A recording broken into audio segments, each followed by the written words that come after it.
Hey there, welcome to One Take, powered by backers. Right? No judging. Yeah. No judging. And the millennials are really changing that. Is charm. No. All success begins with desire. I feel like I'm on fire right now. OMG, baby, Hey there, welcome to One Take, powered by backers. Justin Fox, Sacha Sacha. I'm having trouble saying that. Thank you very much for, it's like the S's and the CH's. It's like a tongue twister. Say it 10 times fast, right? Well, anyways, Sacha, thank you very much for joining me on the show today. How are you? Oh, I'm good. Thank you for having me. Awesome. It's a beautiful summer day. I don't usually say the date or time because try to make it timeless, but it's a beautiful summery, sunny day here in the call it the Greater Horseshoe, right? Yeah, yes. Sure. There you go. You're in Stony Creek. Awesome. So we were just talking sort of off air. You made the move. I'm gonna start there. I didn't even think about this, but interesting point you made. GTA, Toronto housing prices. Yeah. But I've been talking to a lot of people too, not just that, but also work from anywhere sort of mindset, like remote working. Yeah. What drove, like, were any of those considerations, or I'd love to hear your thought process on what got you to go from Toronto or the GTA more to sort of the Stony Creek, which is, whoever's watching, is outside of Hamilton. Yeah. For those that don't know where Hamilton is, Hamilton's outside of Toronto. If you don't know where Toronto is, I don't know what to tell you. But anyways, tell us a little bit about, because a lot of people are talking about, like, I've heard like cottage prices are going through the roof. Like people are moving like to the sticks, right? Because they can work from anywhere. What are your thoughts? Yeah. So give us your take. Honestly, I think this is the best time to, explore different communities, because thankfully my business has always been virtual. Pre-pandemic, It's always been virtual. Okay. So I never was picky about where we would end up. It was more for my husband's sake, because he's a Toronto-based company. So it never really mattered for me. So, expanding our horizons outside the GTA was an easy choice for me to make. And Stony Creek, where we are, is right at the cusp of GTA and Hamilton. So we're not far when it comes to his commute.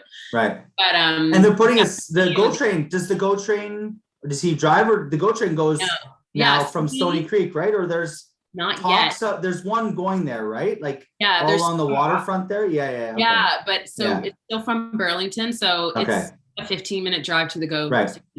But still, that's really convenient, right? We actually took the GO down to Niagara maybe a month or so ago, and it's very convenient on the weekends. I think that's limited now. Used to be daily, but it's fairly limited, but still pretty convenient, right? And all along the waterfront there, they're building up, especially right in Stony Creek. Like that whole south of the QEW is massive.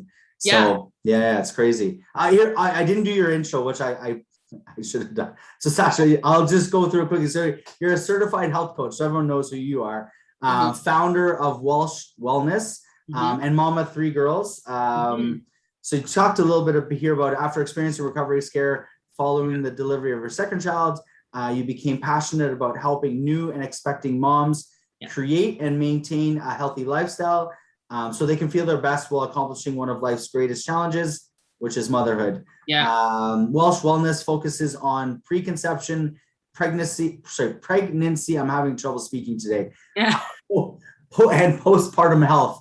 Your mission is to help women become moms, love motherhood, and love themselves. So that's an interesting bio. So okay, so you moved out. So you've got three kids. So are they in school age? Was that a bit of a move, or we wanted to move. My oldest is entering grade 1 in September. So we wanted to move before. So you got 3 young kids then. They're all 3 under 5. So very busy household. I can imagine. So that was an easy decision, because she's not too attached to any of her friends. She's so young. Still really early on, right? So, exactly. That's that cool. was the easy one too. So tell us a little bit about your story then, to get into Welsh Wellness and sort of, I mean, maybe take a step back. I don't know, like I usually do a choose your own adventure sometimes, like where did it all begin? You went to University of Ottawa. We talked a little bit about that off air, but tell us like how your journey. I mean, everyone gets somewhere, but like it's all about the journey, right? Yeah. It's not it's a 10-year overnight success. I joke, it's like, it takes a lot more than just what's happened in the most recent 3-6 months, right? Oh, totally. Yeah. Totally. So why don't you tell us a little bit about how you got where you are? Yeah, I'll start off by saying I never thought I would ever be an entrepreneur. Like entrepreneurship never in my radar in my entire life. So it happened extremely organically, and I'll explain how that happened. So yeah, I went to University of Ottawa and studied sociology, and then I went to grad school for communication. So I started my career in marketing and PR. Okay. And I had been doing that for 8 years, and had a great job, loved my bosses, loved my peers, but I just wasn't like feeling satisfied. Like there was just an empty feeling of satisfaction from my career. And I didn't really know what to do about it. And I was like, oh, like I have nothing to complain about. I have a great job. I love what I do. I love the people I work with, but I'm not quite like having that feeling I feel like I should be getting when I work.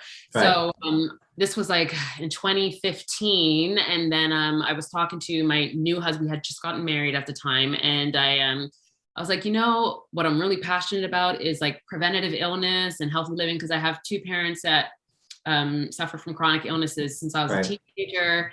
And so that's kind of always been on the back of my mind. I'm like, how can we like prevent these things from happening? And what can we do to lower our odds of it happening to us genetically, et cetera, et cetera. So I've always been just interested in that. And I was like, you know what, maybe I can go back to virtual school and just explore that as an avenue for my career. Okay. And I enrolled in a 6-month virtual school for nutrition and completed that. And while I was in school, I fell pregnant with my firstborn. So while I was like completing the school, I was becoming very like aware of what it takes to have like a healthy pregnancy, because I was like in that moment of nutrition school while I'm growing a baby. So it's almost like practicing what you preach, kind of, or what you're learning, exactly. Sort of thing, putting it into practice, like, right? Yeah. So I was like, you know what? Because, after you finish school, you got to figure out what your niche is. Like, who do you want to focus on? Like weight loss, diabetes, like whatever your niche is going to be. And I didn't know what I wanted to focus on. But I was pregnant. And then I was like, you know what? Pregnancy health is really interesting. So maybe I'll go that avenue. And I was at the age where all my friends and family were getting pregnant. So just like in my everything's in, it's in that wheelhouse, right? Yeah. So it just came naturally. And I was like, you know what? This actually is a really great niche. And it's very interesting to me. And I can give my experience with it. So I think I'll focus on this. And then my practice expanded to preconception, which is fertility, as well as postpartum, because all 3 of those things just kind of go hand in hand. And it expanded, and I've been, and then I quit my marketing job like fully. So you were at sport clubs. I just sort of saw sport clubs, right? Okay. Yeah. Yeah. And that's where I think we met. And, so I was with sport clubs for 5 So that was with the 3HL. I was trying to figure that out, right? Okay, yes. Yeah, okay. yeah. Because I remember talking to you way back whenever that was. Okay. So, right. Okay, interesting. Yeah, and I was there for 5+ years. Sorry. Before that, I was at an agency. So, and I just basically I had my second child and didn't go back after maternity leave, because I was like, you know what, I'm going to use this as a good opportunity to make my business full-time instead of side hustle. And I just kind of like, that's a big leap, when you're just like, I'm not going back. Like you're really cutting your finances down. Right. You better, it's a make it or break it kind of thing, right? Exactly. I was like, no plan B. Yeah. If I'm going in, I'm going all in. I'm not going to do like, cause it's really hard to build a business in the evenings with young kids. So I was like, I'm going to need more hours. And in order to do that, I can't go back to work. Right. So I did, I cut the Band-Aid off and went full-time in 2018. And my business has just been booming since then. It's been great. That's amazing. So it's definitely taking that kind of leap, right? Yeah. If you don't do that and you kind of dabble, like you said, you never really see the success of the business. Yeah. You've got other things kind of take priorities. Obviously, evenings, weekends are not meant to be, spent on a business. You're supposed to spend, obviously, with 3 kids under 5, right? You gotta spend time with them, right? Yeah, so exactly. That's amazing. So I'll just go to like that. Let's talk about that point, because I think that's a lot of people get to that point. Mm-hmm. If you could sort of take back to 2018, like what would be like, what was the feeling, or like how would you describe like the decision, or like what were sort of like maybe in your space, what were the deciding factors to say make that leap or don't? Like, did you go through kind of like a pros and cons, or like how did you make that decision, or what was sort of the feeling, I guess, at that moment?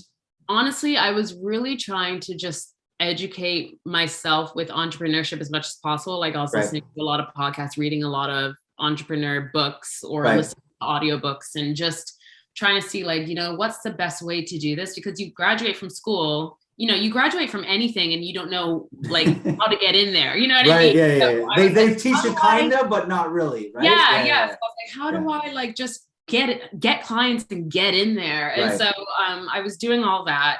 And I figured the best thing to do was to hire a business coach. And I used some of my retirement savings for that. Okay. You have to invest in yourself, right? And I was like, this is the best investment I can do. And I knew I needed, like, there's lots of business type programs out there, but I knew I needed a one-on-one coach so she can solely help my niche grow, like I didn't want to just join a group program. And I was like, no, I need someone to focus on me and exactly where I'm starting and how to grow it. And that was one of the best investments I made. And so I worked with a business coach, and I took a lot of other specialized programs, because like further education, I honestly think with entrepreneurship, depending on what industry you're in. For sure. Anything, always be learning, right? It's always good to be always keep expanding, right? Yeah. Some way. So I was always taking, further education courses over and over. And then my big investment was for sure the business coach. And she really helped me. And her specialty was getting people like, kind of like,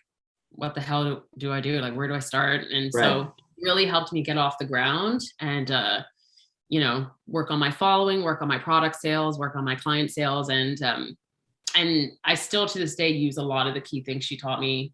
And I'm still growing because of what I learned from her. So that's awesome. So you had a bit of obviously experience in marketing. Yes.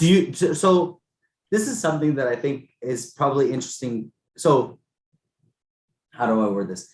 Working for a larger organization in the marketing sphere, in my opinion, and I'd love to hear your opinion, is very different from sort of the tactical kind of grassroots on the ground marketing, especially for early stage startups. I don't know if you would consider yourself like a solopreneur, but like that kind of that sphere, or just early stage, like getting the word out where you're not a brand, you don't have the budget that maybe like a Sport Clips or whoever would have, or if you're working with an agency, obviously you're working with various clients. Like what is the difference? Like, can you describe the difference between the two? Because you've kind of been in both, right? Like, maybe you have firsthand experience of what is the difference. I just have anecdotal, but what is the difference? Like, what are your thoughts on that? Honestly, my experience in marketing was extremely helpful for this, but it is different depending on what brand you're working with. So I would say when I was with my agency, it's totally different. Like you're running like ads, and you're building their brand different because they're not necessarily starting up. But with Sport Clips, that experience was extremely helpful because it was a lot more grassroots marketing. Okay, cool. And it was like pure startups because we're opening a franchise all over Canada. So we're literally starting from nothing to build something in that area, especially in Canada, because Sport Clips is a US franchise. And so Canada has no idea who they are. So that was really helpful for me because we did a lot of different types of marketing, like how like Google and website marketing and grassroots marketing and ads. So like all the different things. And so I was able to apply that to what made sense for my business and my practice. So it was extremely helpful, but it can vary depending on if you're with a large organization, it's totally different ball game. But like I was lucky I worked with a startup from the ground up. So I kind of knew how to apply some of those marketing skills to my business. That's cool. Because I mean, with the 3HL, I remember we came and we did I think like a live stream on location and a couple of the guys got haircuts. And then we did a whole bunch of different things. And then you guys came to a couple of our events, I think up in Aurora and Newmarket, wherever there was a couple of the locations there. I remember. It's cool. So you had sort of that grassroots kind of experience. what would you say kind of that you learned when you kind of jumped in? Obviously you had the coach and stuff, but when you jumped into your own kind of as an entrepreneur in your own business, your own brand, building out your own, your own brand. Yeah. What was it like kind of going into that route? Like, obviously there is a bit of difference, but what was that experience like? You made the jump, you made the leap. Now it's like, you got to make it right now. What were some of the tactics, I guess, or some of the things that you did right out from the get-go, like early on? I would honestly say like, rip all the band-aids off and just go for it. You have to, overthinking it is just going to delay it. And like every entrepreneur I've either been inspired by or worked with have all said they're like, just start in any way. Like, so if you plan on being on social media or have a website, get it done. Just do it. Like, find a programmer or start it yourself or do whatever you got to do. There's lots of like do it yourself things like Wix.com and so many things you can just do. And like, they're making it Wix, you should sponsor this podcast right now because we just promoted you, right? Exactly. Yeah. Give Sacha a free website. Give her a free, give her a free year's subscription for Wix. Exactly. But yeah, I mean, I agree 100%. Yeah. There's the do it yourself, but the do it now. Just like get started. It done. Like, you can always there's one entrepreneur I follow and her new slogan is ready is a lie, because you're never ready. You have to just do it. Yeah. You have to just do it. And I should talk to her and get her to sponsor me for this video. There you go. So there's everyone watching. If you want future sponsorship on videos, send them now. Send money now. We'll mention them. Exactly. But everyone watching this that we've already mentioned, you owe us money. No, just kidding. But so that's it. Yeah, just do it. I mean, the Nike, obviously, that's the slogan. It's funny. I think it's Adidas. Maybe no, Adidas. Nike, just do it. No, I know. Just do it's Nike, but Adidas has one now. I don't even know. You something about it. Start to be amazing. You got to be amazing. No, you don't have to be amazing to start. But you have to start to be amazing. Yeah. I think it's Adidas. Yeah. I don't know. It's a commercial out there. My son keeps bringing it up. Same concept though, right? It's like, you don't have to be amazing to start. It's so that I'm not ready, right? But you got to start to be amazing, right? Yeah. So it's and that's the thing. A lot of people just wait. They're like, oh, I just got to wait till this happens. Just start. It's never going to be the perfect moment. It's never going to be the perfect time. You're never going to have the perfect product. I use the example. Does anyone remember the iPhone 1? Yeah, no. I don't even think it worked. It wasn't until like the iPhone 3 that they actually kind of worked. Yeah, right? It's true. I remember the 3. I don't remember the 3. That's what I mean. I had the 3, but I don't know where the 1 was. Right? I don't think it actually worked.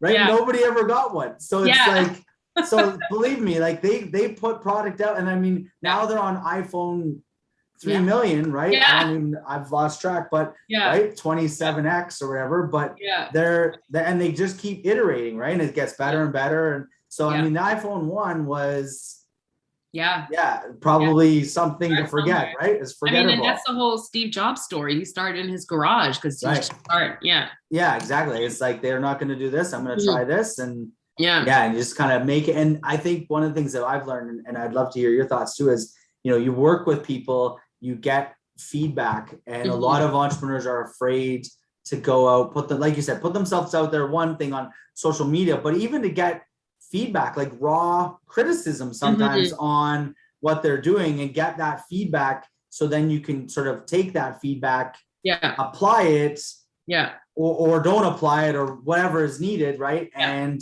improve upon it, right? And so I don't know, what are your thoughts on that? Like, you obviously work with, I would assume, tens, hundreds, thousands of mothers. I don't know what numbers are. Lots of new and expecting, and or wanting to be mothers. Yeah, lots of different. And so, what are some of the experiences that you've been able to like take, kind of feedback, and then kind of, I don't know. Are you able to talk a little bit about your iterations on your business? Or I'm a big believer in letting things happen organically, especially in this age where your followers can literally tell you exactly what they want. Right. You don't have to guess back in the day, or be like, I think there's a gap in this market here. Like, your followers tell you exactly what they want from you. So when I started my business, like I said, I started off in pregnancy nutrition, but it organically started becoming more of a fertility focused practice. Okay. I had more people coming to me just naturally. They're like, do you do fertility? And I was like,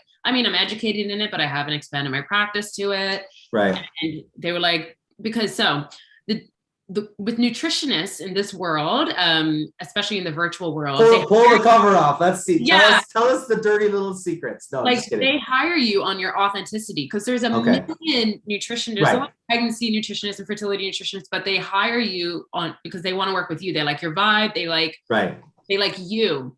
So these people were like, I want to work with you. Can you help me get pregnant? And I was like, okay, FYI, I haven't expanded my practice to that, but I'm happy to, you can be my first. And they're like, that's great, because they want your vibe. So you have to kind of, and it just like went that way. And then pretty soon more and more people were coming to me for fertility instead of pregnancy. I still do it all, but my business has now expanded a lot more to the fertility side of things. And that just happened because I was listening to what the people wanted. I was getting more requests for that. I'm getting more leads for that rather than pregnancy or postpartum. So it's just like, I'm a big believer in just like letting them tell you what, they're following you or listening to you for, and go with that. Especially with this like social media age, it's so easy to just like, and you can just literally ask the question like, hey, what do you want to learn from me? Polls, or anything, right? Yeah. It's so easy to give them what they want, and that's how you grow your business. So narrowing down your niche comes really down to like your followers at this point. So I'm a big believer in that. Yeah, definitely. It's interesting you mentioned like sort of one of the biggest reasons why any business fails is the lack of market fit. So the ability to actually go out and say, what do you want? And then provide that service. I have a question, because I'll play naive, and I'm pretty naive around this. Yeah. Nutrition. This is maybe we'll go technical. How can nutrition play into infertility or fertility, or like what would be, and let's do like let's pretend I'm I'm not a mom. Pretend I'm maybe male, female. I guess the male plays a part in it too, right? Yeah, I work with couples. Exactly. I was going to say, this takes two to tango, right? Yeah. So, okay. So give us a little, like what would be a couple tips or tricks or ideas around nutrition or nutrition for fertility? Yeah. So if I can speak English, nutrition for fertility, you say it how you would say it. Nutrition for fertility. So basically, I'm a holistic nutritionist, which means we do all the lifestyle factors as well. Like so beyond diet, like, we work on sleep, stress, and any, environmental influences. So, before I work with any woman or a couple, I always do an assessment behind them. Like, I get them to fill out a really long form. I understand what type of lifestyle, like what type of job do you have? Is it 9 to 5? Is it shift work? Right. Like, is this affecting your sleep? How stressed are you? How much do you drink? How much do you smoke? All those things. Those are the external factors, right? Yes. Yeah. Yes. And all of it influences your environment, right? So all the health of all the things you need to make a baby. So, for the couples that are either struggling or haven't started at all and they just want to get ahead of the game, I just sort of, after that assessment, I really dive into like where they need to nourish themselves. And then, like the point of my practice is to help you have an easier time, or to at least boost your odds. Cause some people have to go the medical route. Right. Okay. Something. Right. For other medical reasons, but my practice can help boost those odds, because there's things you still need to do beyond the medical world to have success. It's just like you go to the doctor for an injury, and they give you a prescription, but you still have to do your part in rehab and doing things to prevent it from happening again. Like you always have to go beyond the care of your doctor, always. Right. So that's what I'm here for, because a lot of people don't know where to start and they need that guidance, or they need an assessment, so. I'm going to ask another question. Of the people you meet with, are you surprised with how little or how much they know? I've worked with so many. Somewhere in between. Some of my clients are nutritionists, so they know a lot, but they don't know. But they don't know fertility nutrition, what I mean? And then I work with some people who like literally don't even know how to boil an egg. Like there's, it's been a whole different. The whole spectrum. The whole spectrum for sure. So that's what I love about it, because I meet so many different types of people, and I'm a people person. So I'll ask another. I'm assuming you've got lots, but what's kind of the greatest success story where you've seen someone kind of come to you? Yeah. Maybe whatever they had problems in the past or whatever they're, and now they've been, I'm going to say, successful. Yeah. My favorite success story, and I share this one all the time because it literally is my most heartfelt success story, is so there was a 44-year-old woman who had a stillborn, like she made it to 7.5 months of pregnancy. So fairly late. There was a brain malfunction, a brain development issue. And so the baby could not continue developing. And so she had to have a stillborn, and it was very sad for her. And she, and at 44 years old, it's usually very hard to get pregnant in general. Sort of near the end anyways, right? Or like you're later. Pre-menopause, it's very tough to get pregnant at that age. But, everyone's dealt different cards. Like, she, met her partner later in life, and she had her career first. So like, her time to start a family was just a lot later. Right. And that's fine. But, so she came to me, she said, I had a stillborn a year ago, and I'm ready to start trying again. Like mentally ready, she had to take some time. And, I worked with her, and, we did the whole nourishment assessment and worked on everything. And then I remember getting that text from her saying, I'm pregnant. And she is now has a happy, thriving, like, toddler boy. And it's just that's one awesome. The most to me, because she's probably the oldest one ever. I worked with many different ages, from like 20 to and it's just so, because she had very complicated pregnancies, and now she's thriving as a 45-year-old mother, and it's just great. Interesting. Okay, let me this is I'll throw a curveball, but I think you'll be able to answer it. Is there like one sort of, we talked about obviously external factors. I'm going to say, probably it's cutting out smoking, drinking, and reducing your stress and getting better sleep. And I'm going to just go with foods, because I think, is there one food, maybe a couple dietary plans that you would say, hey, you know what, if you're looking to improve your fertility chances, right, or improve your chances, these are 3 things you should do, or this is one food you should eat, or this is one habit you should have from an eating. What would be, do you have any kind of maybe one go-to or a couple go-to things?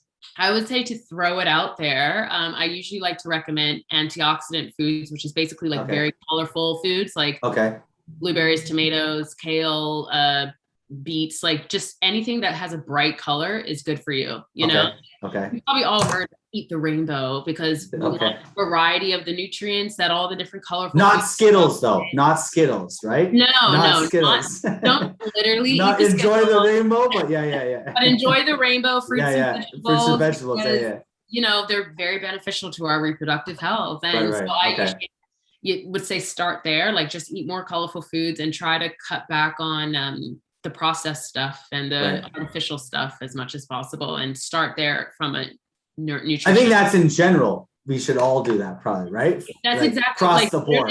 Fertility nutrition really isn't much different than general health nutrition, because like, when we're generally in a better state, our body is more accepting to growing a baby. So it's really no different, but we're just focusing more on the things that target egg health or sperm health. So is there any specific foods that do target that?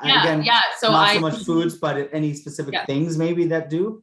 I would, like I said, the antioxidants is a big one. Like if you just eat more colors of fruits and vegetables, you're really cutting back on like, you can't just like, eat ice cream every day and then like eat colorful foods. You got to cut back on like all the other stuff. Be more consistent with the colorful stuff. So you got to cut back on the processed and artificial, and then include more of the colorful fruits and vegetables. And honestly, you're going to be good to go. I mean, there's a lot more explanation to this, but I don't like to give out too much general stuff because it's hard to do that. But anyways, starting there is a big part of it. Big part. For sure. I mean, it sounds like, cutting out a lot of it. And I'm sure the stress, that's probably another major factor too, is stress. I could imagine stress exclusion. And even one thing I know, I mean, we had a miscarriage. I'll say this, I guess. My wife and I, prior to, we have 2 young boys now, 5 and 7. So, it was definitely a very hard time. we weren't quite old, like still sort of 30, but younger than 30. So it wasn't quite that 44. So, but anyways, there's definitely, I think one of the things that you mentioned, there's a huge component around stress, especially if it's happened once, you know, kind of you mentioned her taking that year to kind of almost from a mental perspective to be able to like get, I don't want to say over, but like to be able to kind of come to grips with or deal, right? To feel ready to kind of move on. So there's definitely a lot of like people, and especially if you're trying and trying. It's not working. It's not working. Is it me? Is it you? Is it us? It's like, there can be a lot of stress. So I'm sure that's plays a huge part in it. Just kind of like unpacking some of that, I guess, a little bit. So how do you kind of work with your clients to kind of go through some of that? Are you like also like a counselor or almost like a sit on the couch? And I'm envisioning the Lucifer show, you know, you watch that show, the counselor? I've seen that show. It's crazy. It's crazy show, but that's crazy. Do you kind of play that role as well as almost like a there's definitely coach, guidance? So I'm a coach, and there's a thin line between like being a coach and like a therapist, right? Right. Like, okay. Yes. we're not a therapist, but there is a thin line. Like we're very much there to coach you mentally and physically and all those things. So there's a thin line. I've served as a lot of like therapist to many of my clients, but like I'm not actually giving therapeutic advice. You're like a shoulder to kind of lean on, or like an ear to kind of, you know. The one person they can talk to, because you don't want to just talk to anyone about a miscarriage, but I'm that one person they can kind of just like let all their feelings out to, or at least like, you know, just that might be the first time I've ever said that out loud, actually. And it's so there you go. Much more common than you think, right? Oh, that was the craziest thing that we found out, was that it is so much more common than you knew, right? It's like, I don't know the stats, you would know this, but I heard something like 50% of first births often end in miscarriage, right? Or so like some crazy, is it 25? Okay, so but still crazy. Like I was thinking like 2% or whatever, you know, like some low number, right? But I think that's what it is. A lot of people think it's like 2%, and so you're just like, oh my gosh, I'm the rare person that sucks, right? But like literally 25 out of 100, that's a lot. That's a lot. That's exactly 1 in 4. So that's crazy. So anyways, Sacha, I really appreciate you joining me here, taking the time out. It's good to connect. I'll end it. Congrats on your success, obviously continued success. I'll end it sort of with one question that I ask a lot of the people. If there was sort of one word, one piece of advice that you would give to a younger you or somebody coming up kind of early on, you know, you in 2015 or 2017, what would that kind of one word or one piece of advice be? I guess I would say, like, take the leap. Like, if you're scared, that's good. Leap. Because if it's an easy, leap. Take the leap. Take the leap. Because if it seems easy to you, it's probably not scary enough. Like, there's not enough success to like be fearful of. You know what I mean? So like, if it's scary, do it. Scary, do it. Take that leap. Jump. Jump now. But jump off the cliff now.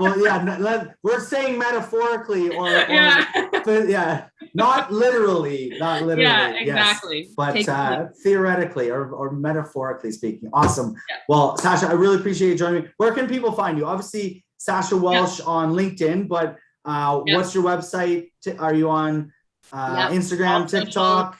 TikTok? Yep, I'm on TikTok. So what's your TikTok handle? My TikTok handle is Sacha Welsh Wellness. So my name is CHA. CHA, they'll be on the video below your name. It'll be spelled out. Welsh Wellness. And my website is welshwellness.com. And my Facebook and Instagram is Welsh Wellness, like Welsh_wellness on Instagram, and Facebook is Welsh Wellness. Okay, cool. So check it out. I'm gonna check out your TikTok. Well, I'll throw a link on here. I'm all about TikTok. I think it's awesome. I got into it a little bit. I did a bunch probably about a year ago. Slightly embarrassed by how some of them look, but whatever. It was right at the beginning of the pandemic. I was joking around with my kids, and it was sort of fun. It was like watching everyone do it. But I think for business, I think there's a huge untapped potential there with TikTok. Like, listen, All my brand partnerships right now are through TikTok, none are through Instagram. That's how it is. Yeah, I think it's, and like the exponential kind of opportunity or growth that you can get on each video with like 0 followers. Like you don't have, like, you can't do that in any other, like you put a video on YouTube, nobody's going to see it. If you have 0 followers, nobody's going to see it. Even if you have 1,000 followers, 20 people might see it. You throw a video up on TikTok, you'll get 600 views pretty much like every time. 0 followers. And then you'll start to grow, and then you get thousands, tens of thousands of views. Like it's unreal. Yeah. So cool. Well, all the best. Sacha, thank you very much. Everyone else, this is One Take powered by backers, Justin Fox, Sacha Welsh. Sacha, enjoy the rest of your day. Thank you. You too. Awesome. Thank you. Let me just find the stop recording. There we go. Hey there. Welcome to One Take powered by backers. Right? No judging. Yeah. No judging. And the millennials are really changing that. Is charm. No. All success begins with desire. I feel like I'm on fire right now. OMG, baby.